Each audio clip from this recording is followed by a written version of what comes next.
19th minute வேகமாக போய்கிட்டு இருக்க ஒரு பஸ்ஸோ இல்லை காரையோ ஸ்டாப் பண்ணணும்னா என்ன பண்ணுவாங்க? பிரேக் போடுவாங்க. பட் ஏரோப்ளைனை லேண்ட் பண்ணுறதுக்கு பைலட்ஸ் வெறும் பிரேக் மட்டும் யூஸ் பண்ணுறதில்ல. அப்போ வேற என்ன யூஸ் பண்ணுறாங்கன்னு கேள்வி வரலாம் உங்களுக்கு. அதுக்கான பதில் தான் இந்த வீடியோ. இன்னைக்கு நம்ம பேச போகிற ஒரு technical term thrust reverses. Video ஃபுல்லாக பார்க்கறதுக்கு முன்னாடி சேனல் இன்னும் நீங்கள் சப்ஸ்கிரைப் பண்ணணும், சப்ஸ்கிரைப் பண்ணிக்கோங்க. நீங்கள் பண்ணுற ஒரு சப்ஸ்கிரிப்ஷன் அடுத்தடுத்த வீடியோஸ் மேக் பண்ணுறதுக்கு மோட்டிவேட் பண்ணும். வாங்க வீடியோக்குள்ளே போகலாம். இந்த த்ரஸ்ட் ரிவர்சஸ் ஏர்கிராஃப்டோட இன்ஜினில் பொருத்தப்பட்டிருக்கும். பொதுவாக ஜெட் இன்ஜின்ஸ் ஏரை பேக்வர்ட் பண்ணி த்ரஸ்ட்டை ப்ரொடியூஸ் பண்ணும்.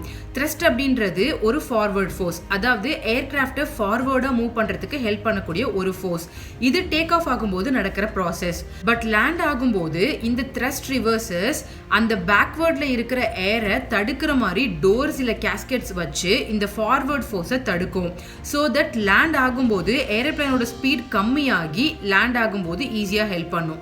இந்த த்ரஸ்ட் ரிவர்சஸோட 3 மெயின் பெனிஃபிட்ஸ் என்னன்னா, ஃபர்ஸ்ட்டு இதை யூஸ் பண்ணுறதுனால லேண்டிங் டிஸ்டன்ஸ் ரொம்பவே கம்மியாகுது.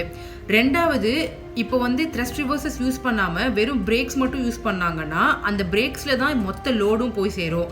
பட் பிரேக்ஸில் இருக்க லோடை கம்மி பண்ணுறதுக்கு இந்த த்ரஸ்ட் ரிவர்சஸ் யூஸ் ஆகுது.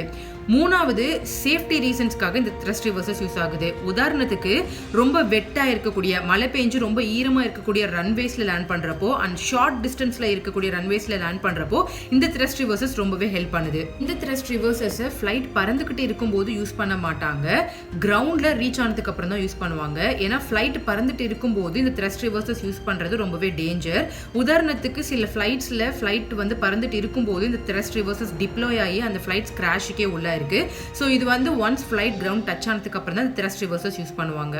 த்ரஸ்ட் ரிவர்சஸ் தனியாக யூஸ் பண்ணும்போது ரொம்ப எஃபெக்டிவாக இருக்காது. பிரேக்ஸ் அண்ட் ஸ்பாய்லர்ஸ் கூட சேர்த்து யூஸ் பண்ணும்போது தான் இது ரொம்ப எஃபெக்டிவாக இருக்கும். அகைன் இன்னைக்கு ஏர்கிராஃப்டோட ஒரு குட்டி டெக்னிக்கல் பார்ட் தெரிஞ்சுட்டு இருந்திருப்பீங்கன்னு நினைக்கிறேன். உங்களுக்கு இது ரொம்பவே இன்ட்ரெஸ்டிங்காகவும் இன்ஃபர்மேட்டிவாகவும் இருந்திருக்கும்னு நினைக்கிறேன். இந்த மாதிரி வேற ஏதாவது பற்றி நான் சொல்லணும்னாலும் நீங்கள் கமெண்ட் செக்ஷனில் சொல்லுங்கள், கண்டிப்பாக நான் பேசுகிறேன். நீங்கள் இன்னும் சேனல் சப்ஸ்கிரைப் பண்ணல அப்படின்னா சப்ஸ்கிரைப் பண்ணிக்கோங்க. நீங்கள் பண்ணுற ஒரு சப்ஸ்கிரிப்ஷன் நான் அடுத்தடுத்த வீடியோஸ் போடுறதுக்கு மோட்டிவேட் பண்ணும். வேற ஒரு வீடியோவில் சந்திக்கிறேன். இந்த த்ரஸ்ட் ரிவர்சஸ் டிப்ளாய் ஆனனால சில ஃப்ளைட்ஸ் ஆக்சிடென்ட்டுக்குள்ளே இருக்குன்னு சொன்னேன் இல்லையா, அது உங்களுக்கு ரொம்ப இன்ட்ரெஸ்டிங்காக இருக்கனால கமெண்ட் செக்ஷனில் சொல்லுங்கள். அதை பற்றி டீட்டெயிலாக நான் வீடியோ போடுறேன்.